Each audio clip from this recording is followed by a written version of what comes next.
La différence entre l'homme des cavernes et nous, c'est le résultat de la science. Et ce n'est pas une opinion, c'est de la science. Notre monde n'est pas si moche.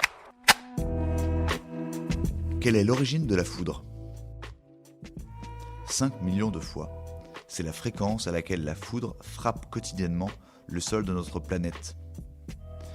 La plupart du temps, la foudre ne crée pas de dégâts. Mais il arrive qu'elle s'abatte sur un arbre, un bâtiment ou sur un être humain. La foudre est également l'objet d'émerveillement de photographes passionnés, les chasseurs d'orage. Que ce soit pour l'éviter ou pour la photographier, il est utile d'identifier les signes avant-coureurs de la foudre. Comment se crée la foudre ? La foudre est un phénomène naturel classé dans la catégorie des électrométéores. C'est l'un des phénomènes naturels déployant le plus d'énergie connue sur notre planète. La foudre existe aussi sur Jupiter, où elle est encore plus violente. Qu'entend-on par foudre exactement ? Il s'agit d'une décharge électrique se produisant au sein des nuages. Cette décharge est à une température de 30 000 degrés, voire plus. Elle émet une chaleur intense accompagnée d'arcs lumineux et de claquements sonores, exactement comme une simple étincelle, mais de manière plus spectaculaire. Donc, la foudre comprend à la fois un éclair, une décharge électrique et un phénomène sonore. La création de la foudre nécessite des conditions météorologiques particulières. Ces conditions sont réunies la plupart du temps en été, lorsqu'à la fin d'une journée ensoleillée, l'humidité remonte dans l'atmosphère, portée par le mouvement ascendant d'une masse d'air chaud. On assiste alors à la création de nuages de plusieurs kilomètres de haut, les cumulonimbus. La hauteur de ces nuages est impressionnante. La base d'un cumulonimbus se situe à 1000 mètres d'altitude, et son sommet peut culminer à 10 000 mètres. Ces cumulonimbus sont constitués d'eau à la base, et plus on monte, plus cette eau se transforme en glace.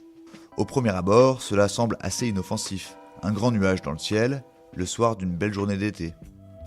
Mais à l'intérieur de ce grand nuage, toutes les conditions sont réunies pour que ça éclate. Explication. À l'intérieur du cumulonimbus s'opposent des vents ascendants et descendants. L'air chaud, venant de la base du nuage, constitue un front qui remonte le nuage, tandis qu'un front d'air froid descend du sommet.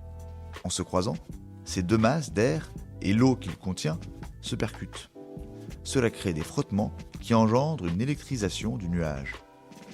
Cette électrisation est divisée en deux charges opposées. Une charge électrique négative pour les gouttelettes d'eau en bas du nuage, alors que les cristaux de glace en altitude sont chargés positivement.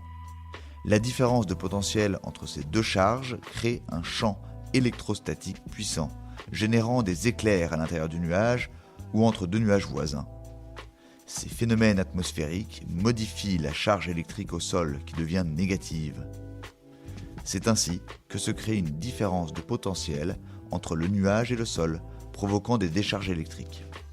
L'intensité de la décharge électrique est à l'origine d'un phénomène lumineux, l'éclair, tandis que le tonnerre qui l'accompagne est dû à la brutale dilatation de l'air sous l'effet de la chaleur, 30 000 degrés, dégagée.